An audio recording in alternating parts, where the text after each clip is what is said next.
Hope everybody's doing great out there tonight. We got another episode of Old School Gamer Live coming straight at you. I got my pal Ryan Berger with Old School Gamer with me. Like always, what's up, man? How are you? I'm just trying to relax. Went to the dentist this morning. Had to go to the day job, teach a couple kids. Then we got smacked with snow this afternoon. Holy wow! Crap. So you just got backhanded 3 or 4 times today, then? Yeah, Arkansas. You guys get snow down there, you'd probably freak out, wouldn't you? No, we get snow. You know, okay. It's not a constant thing, but we get it. We do freak out though. It doesn't bother me, but the general public, it is a huge situation, and everything shuts down for a couple of days. Yep. Yeah, I know all about that. But all right, well, good to see you, man. Let's dive right into our magazine update for the week. What do you got? The magazine update is the November issue is actually shipping. Awesome. Nice. We put a lot into this issue, okay, and we didn't release it to the printer until literally about 2 weeks ago, because we were building up all the extra material that's in there, the new columns, the new piece of it. So when you guys got it digitally, the subscribers, the paid subscribers, when you guys got it digitally, we released it to the printer, and they've rushed it, and it'll actually be hitting people's mailboxes, hopefully before Christmas. The January issue is already on track. We're already moving fast on that one. So is this the first printed publication from the new system? From the new? This is from the first new system, the first 72 page. Awesome. And we're doing some cool stuff with it. I'm actually tonight working on a couple more pieces that are going to debut in the next issue of it. I mean, we have some goals and things we want to add and things we want to do. I mean, there's a ton to be done to put out a professional publication on a hobbyist budget. Let's call it that. I mean, we're enjoying it. It's not a full-time enterprise for us. We got some great people that are doing stuff for us, but it's a labor of love. Yeah. So we're just going to take our time. Yeah. It's something that the community wants and the community needs. I mean, this is such an awesome thing to have a real publication. Like back in the day, man, when that's all you actually had. You didn't have the internet. You actually had to go get the magazine to know what's actually happening. That was such a crazy time in history. I mean, how cool was that to you had a lot of control over your information then, I guess. Now you have to pick through it. But back then, man, you had a couple of sources. All right, well, very cool, man. And actually, that little bit that you just said there, back in the day, we had a couple sources for magazines, and we've got to tease as to what's coming up in about 10 minutes, or even 5, right off of that exact point. Even sooner. Let's dive into the latest news real quick, guys. Now, what I did is I was going to look for some stories, and what I simply did is went to the Old School Gamer magazine website, and I pulled up this little article right here I checked out. They have a new game coming out for the Amstrad. I love this stuff. I love Amstrad. Holy crap. I love these guys that are making, what would this be called? Modern retro? What would you call it? They say homebrew, they say indie developer, they say lots of things. Let's go with indie developer. It is so cool. Let's check this game out a little bit here, guys. I want to do a video here.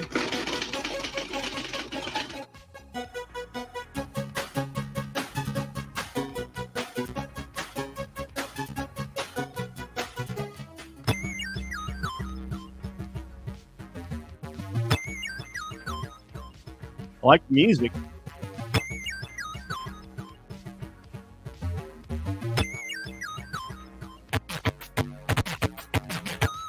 Let's see some gameplay here.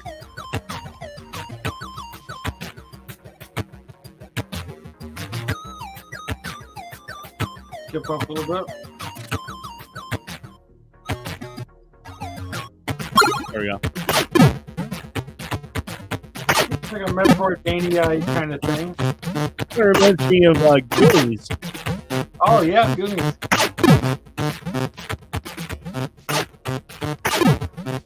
Huh. Very cool. This indie retro news, we kind of curate some extra content from them every week, and we pick out ones that kind of interest us a little bit extra. But there is a ton of people developing for every platform you can imagine out there.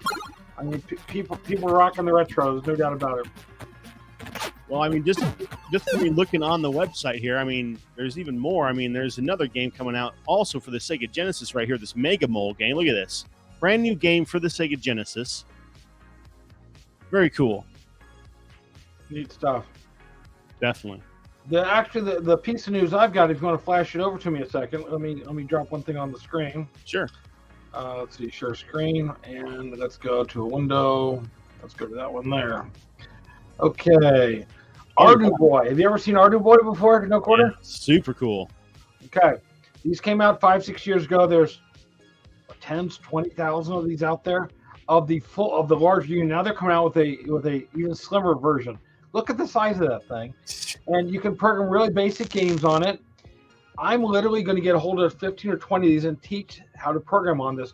It all runs in C++ on the code on it, and that's the same thing that we're doing when we learn the major AAA title level stuff. Is work on the same type of platforms. Yeah, it's a $30 little game unit. It's got the resolution of about an OG Game Boy.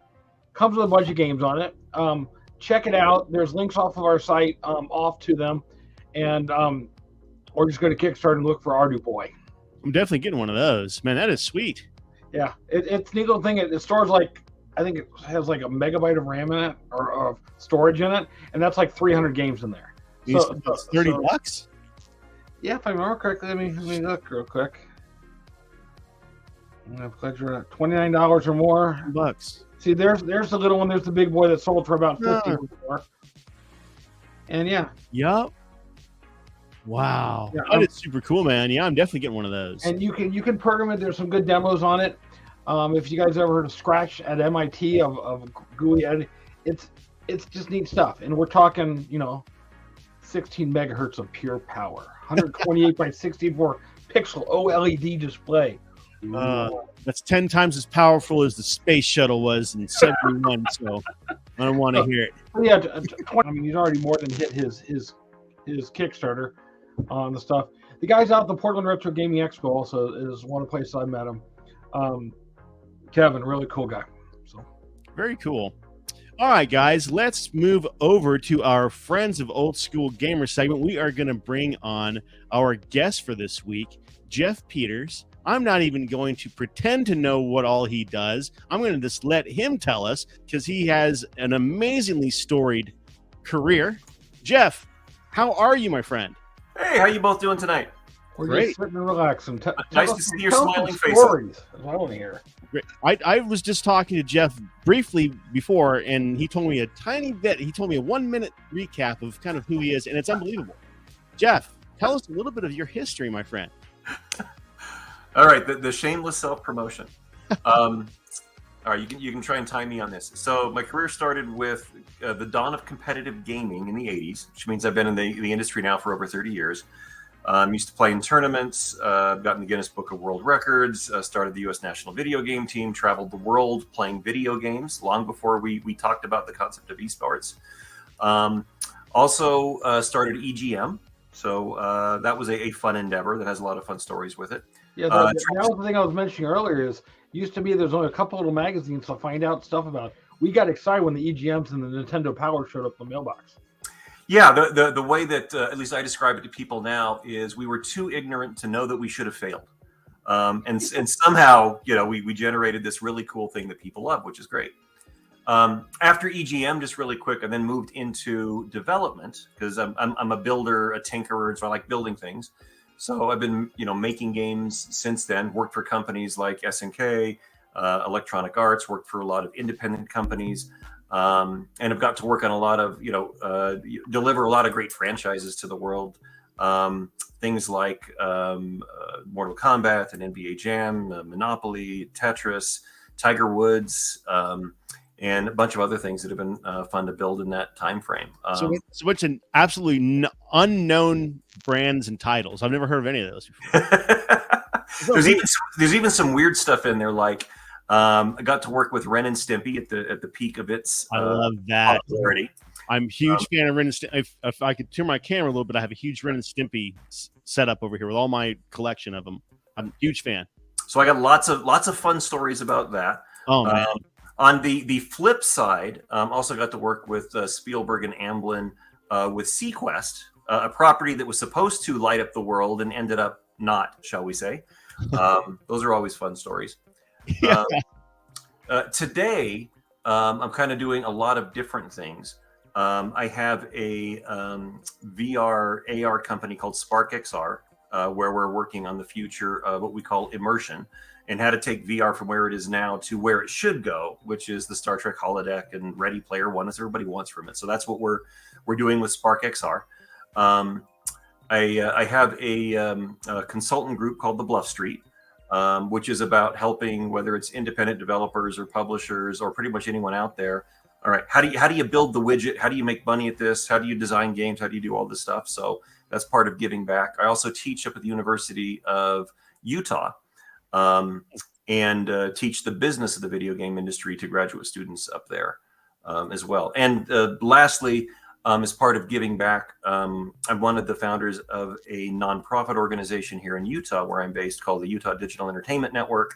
Think of it as an advocacy group and a community building group that's bringing film and video games and education and all these groups together to basically build a sector, make it healthy, and turn out some really great stuff. Utah has been turning out products that have been in the, either the number one or top five of the industry historically, and very few people know kind of what has come out of here, which has been interesting. Very cool. So anyway, so there's a quick history. Wow, Okay. amazing.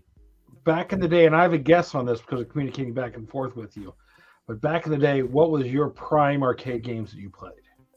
My favorites to this day still is Robotron. I have one in my game room, of course. The things that I got had records for, Pole Position 2, Time Pilot, had Sinistar for a while. Or some other ones. Track and Field was a big one for a long time, of learning to beat the chopsticks and all of the other techniques by just using your fingers. That was always fun. Were these Twin Galaxy records or Guinness World? Yes, both. Both. Awesome. Yeah. So in the Twin Galaxies world, I know Twin Galaxies has gone through starts and stops and changed hands lots of times, but used to probably have 20 or 25 number one records at various points. Some of which have been beaten, some haven't.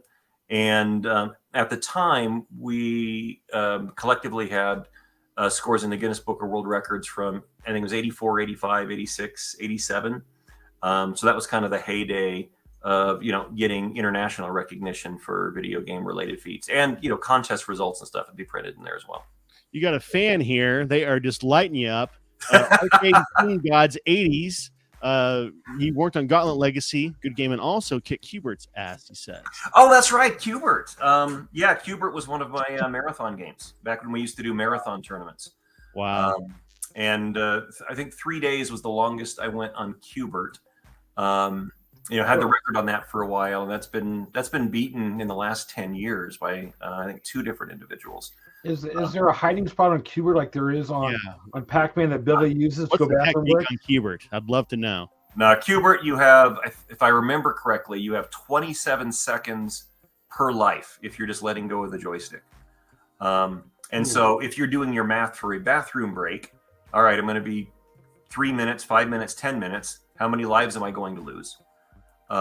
Back then, used to have, of all things, an Apple IIc, portable computer, and used to bring that to marathon tournaments with a little green CRT, and wrote programs to help keep track of lives, levels, minutes played, all this type of stuff to help the mental drain. Because with Cubert especially, you start to see things after a while. That game messes with your head. So you're coding while avoiding, the snake. Not while playing, no. All of it was written before the events. Otherwise, that's just too crazy.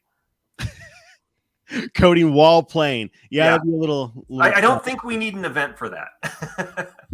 All right. I got to hear the Ren and Stimpy stories, man. Tell me something. I want to hear something about you. John Chris Felucci, is he an absolute lunatic? Did you work with him at all? He is the absolute lunatic. And I would think so. But I mean, both brilliant, lunatic, and depraved at the same time. If you really, dive into his history and his legal challenges and stuff. Yeah. We'll save that for some other time. Yeah, that's another show. But I think the most interesting thing was at the time working with Viacom leadership.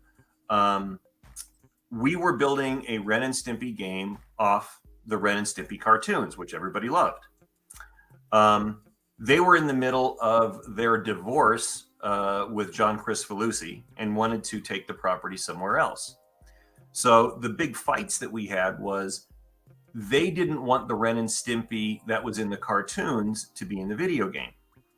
The new management thought Ren and Stimpy was like Mickey Mouse and Pluto. They were nice to each other. They were friendly. They went on adventures. They didn't slap each other. And we'd argue with them but there is no fan of that Ren and Stimpy. The fans are of you idiot and slapping and whatnot. And we would digitize segments and animations from the show. And we were really pushing animation at the time. We made a cool looking product, but we were constantly fighting with them over what consumers love about their brand, and whatever this direction that they thought they were going to take it, that hasn't aired, that nobody built, that they wanted it to be, which was different than the brand that was on T-shirts and coffee mugs and everybody loved. So that was 10 months of hell. Yeah, that's when they moved away from Bill Ray and they hired the new artists, right? Yep. And it kind of went downhill from there, pretty much. Yep. I mean, it was like season 3 and 4, I think, is when that happened. Oh, yeah, bad stuff. And, 1 and 2, and that was solid Chris Felucci. And then after that, it kind of went downhill. Yeah, it was nothing anybody wanted. And I think it was 2 years ago at Sundance, or maybe it was 2020. So life was shutting down after that. There was a great documentary made about Chris Felucci and Ren and Stimpy. That talked about both the rise of Ren and Stimpy, his studio, and all of the fights with Nickelodeon, and it was entertaining to be watching this documentary and being able to pinpoint our development and talking to the producer here, and I remember when she did this to us, and it was fun to connect the dots of that very unique experience. Wow, I'll bet that was absolutely insane. Ryan, it was, but I guess if you're working with an insane property, then the development has to be insane, right? Yeah, absolutely. Ryan, you got one for him? I'm really interested just from the magazine point of view. I think you've told me the story, but tell the story for everybody else out there. A little bit of how it all started up. I mean, how it was just kind of a couple of you guys just getting jamming and then going big time. Right. So it's this was the modern incarnation of the U.S. national video game team. We were doing promotions, getting paid to go to conventions. We were starting running tournaments nationwide. So we were treating, the team kind of as a business. And that was right at the point where most people think of, the video game crash, 83, 84, 85, which the arcade side of the business and the consumer or home business kind of went in different paths at that time frame. And the magazines that we used to love, things like Electronic Games and Joystick specifically, were shutting down. And so in our, and again, I say this in the most positive way possible, in our ignorance, it was, well, why don't we start up a magazine that caters to us of all the things that we would want to be out there? So we decided, all right, well, let's start a newsletter first to kind of dip our toe in the water and see how that goes. And that was Top Score. And we also did contract commissions for different companies to do newsletters for them as well. So we did a monthly newsletter for SNK, for Sunsoft, for Tecmo, and a few other companies. So we were starting to understand how publishing worked. And we kind of used that knowledge to say, all right, let's go make a full-fledged magazine that we get on newsstands and we ship. We didn't know how to do any of this, didn't know how newsstands worked. Didn't know the net returns from newsstands, didn't know shipping, didn't know how to talk to distributors and wholesalers. We wanted to make the whole magazine digital at the time. Most of the printers that we were trying to work with wanted nothing to do with digital publishing or desktop publishing at that time. So it was a weird experience, but we again, and I'll keep coming back to this. We didn't know we were supposed to fail. And we wanted to do this, so we just kept pushing through. And at every problem, at every juncture, all right, there was a solution some way. And because this whole thing, for good and bad, was kind of self-funded, we didn't have investors telling us what to do. which could have been good or bad. We didn't have mentors guiding us in how to make this stuff up. We just had to go figure it out. Well, that at one point, keeps the creativity open, though, right? I'm sorry? It keeps the creativity open. You're able to. Oh, it does. It does, and it gets you to focus on. And this is something that I've appreciated, as I move forward with my career. This concept of problem solving, which is a very general thing, but the ability for people to focus on that as a skill. Can you solve the puzzles? Can you solve the problems? So if you have the ignorance, you don't know what to do. Do you have at least a process or a mental state to figure out, okay, where to go get the information, how to solve the problem? Like one of the big things for us with EGM was, okay, how do we get out nationally? There were wholesalers, there were distributors, there was newsstands, there were different publishers. And so I spent almost 2 weeks in the Cal Poly Pomona library, basically researching all of this. And at one point, pulling out every phone book for every major city in the country and copying down, wholesalers and distributors, all in the newspaper and newsstand business. Because back then you didn't have Google. So you went to the reference section of the library and you pulled out. And so literally, here's a wall of phone books, and every day it's all right. How many phone books can I get through? And leaping through the white pages and the yellow pages to find them. And that was a research project. Came back to the office with thick stack of, hey, here's who we have to call. Everybody's heart sank like, I don't want to do that. But hey, it was one of those things that we had to do once you kind of figured out the answer to the problem. Very cool. You said you worked on Mortal Kombat. Yeah. So Midway games. What else do you work on with Midway stuff? Mortal Kombat was the big one, and those were for the home games. So we worked. There was sort of a triangle here of working with Midway, Acclaim, and us. Sculptured Software at the time. So on console versions. Yep. Cool. So you did a lot of porting then. Yeah. So we did Mortal Kombat 1, 2, and 3 for the different platforms. Oh, sweet. And 1 and 2 we did for Acclaim, and then Acclaim and Midway had a big falling out, and so Mortal Kombat 3 was then working directly with Midway. So Acclaim got pushed out of the way, but at the same time, because we had a good relationship with Acclaim's, and I don't remember how this happened, they ended up with the rights to NBA Jam. So then we also started working on the next in the NBA Jam series as well. But that came under the Acclaim label and not the Midway label. Wow. Man, I can't believe. So I've played many of your games then, because I've played both versions of Mortal Kombat, Super Nintendo and Sega. Same thing, Mortal Kombat 2. Yeah, that's amazing, man. That is amazing. Yeah. And some of the stuff, earlier on, I got to work with SNK and actually lived in Japan for a while with them. And got to work on some of their arcade games, things like Beast Busters and such, and a lot of their home versions of that, of their arcade games like Mechanized Attack and games like that. There was also one of my favorites, which was Crystallis, an NES RPG, which was very similar to Zelda at the time. Still have a little soft spot for that game. That was fun. Nice. Man, that is so cool to have you on the show.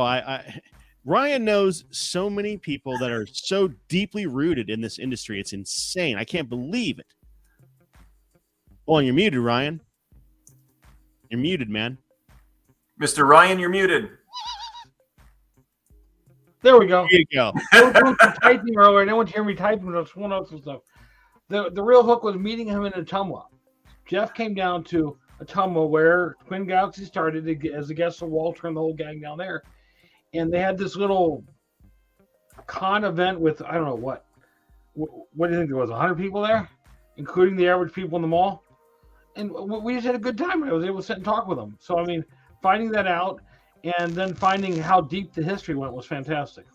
It's awesome. Yeah, there was actually a time, and this was right before we started the U.S. National Video Game Team and then in the EGM, but there was a time of a lot of us that, good competitive game players. I ended up living in the Twin Galaxies arcade for a while. Bunk beds in the back, or even that? No, there were beds in the back room. There were beds behind machines. Just working on scores? It was a very unique commune for a while. I'm not saying that I would wish that experience on anyone, but it was definitely unique. And yes, we obviously had the run of the arcade, but there was also a kind of a soul searching of, okay, what are we doing next? What are we doing here? What are we trying to accomplish? Because after the first couple of weeks, all right, you play every game to death, you compete with everybody on high scores, and all right, then what? What are we trying to achieve? Wow. Can you talk a little bit about the tables behind you there? I see those are your personal collection. Are those your favorites, I would imagine? They're some of my favorites. I've always been passionate about, basically what I described in my history, about the 80s, 70s, 80s, and 90s, what was the arcade scene. It doesn't really exist much today. There's still arcades and entertainment centers, but it was a completely different scene back then. And there's been a worldwide movement to restore all of the arcade equipment that existed back then.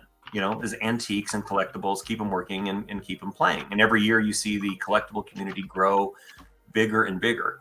So I've been collecting and restoring these things for probably the last 20 years. And these are the ones behind me are just the ones that I keep in my office. I have also a big home arcade, combination of arcade games and pinball machines. But my favorite thing about it is finding something that has one leg in the dumpster. It doesn't work, it's in sad shape, and then trying to restore it and bring it back to life, and see how close to new can I make it. And then, of course, let everybody, play it and such. Here in Salt Lake, there's a very large competitive community, lots of leagues, lots of tournaments that also contribute into the IFPA series for international rankings and stuff. So I've gotten involved in that black hole as well. That takes a lot of time, but it's still fun. Cool. I'm looking into doing the same thing here locally in my area. Wonderful. I got a couple of friends that own some really nice bars that have some great stages that would be awesome to host some online tournaments. Yeah. So I'm getting that kind of planned for next year. Stay tuned for that, everybody. That'll be fun. We're going to do some live streams of tournaments that I'm going to be doing. So that should be pretty fun. Now, Jeff, go ahead, man. I was just going to say one thing that's really nice to see, and this is more of a general thing, is with all of our entertainment becoming digital, we can't touch it, we can't feel it. It's almost becoming disposable, and I think that's been helping the rise of pinball machines and pinball love again. I mean, right now we have more pinball manufacturers in the world than we ever had in the 70s, 80s, or earlier than that. This is like the biggest pinball has ever been. And most of the new pinball machines are all sold direct to home now, which is absolutely crazy. So it's nice to see people $5,000 to $10,000 tangible. Yeah, it's amazing how I've noticed the same thing. It's all those premium and pros. Everybody are buying up those Stearns. The Connect has really, really added value to it. Oh, absolutely. Being able to have your online leaderboards and stuff. I have that as well. And when I go to my arcades, I'm always running that app, man. It's so fun to be able to have that online leaderboard system.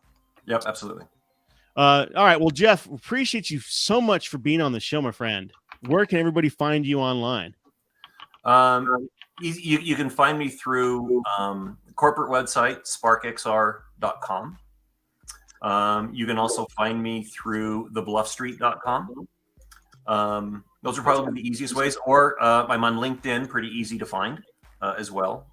Just search for Jeff Peters, and you'll see my smiling mug up there pretty quick. Very cool. Well, thank you so much, my friend. We will talk to you soon. We'll definitely have you on the show again. You got a billion stories, it sounds like, and an awesome guy to have around. Thank you so much. Well, thank you very much for the kind words, and nice chatting with you. Thank you so much, man. All right, Ryan, let's fire off. We're running a little late, so we're going to fire off our last segment, guys, our Old School Gamer TV moment. And we appreciate everybody watching this tonight. Remember, next week, Thursday, 7 p.m. Central Time, will be another episode of Old School Gamer Live. Thanks, everybody, for watching. Welcome to Videoland. Mega High!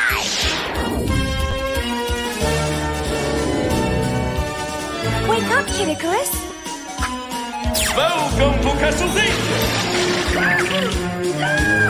It's Congo Land. Mother Brain will get you, little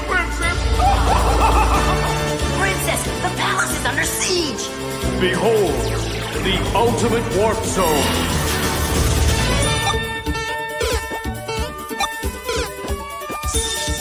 Kevin, I thought I told you to clean up your room.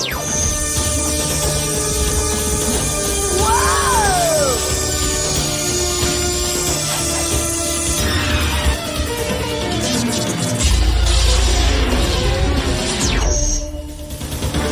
Captain N, the Game Master.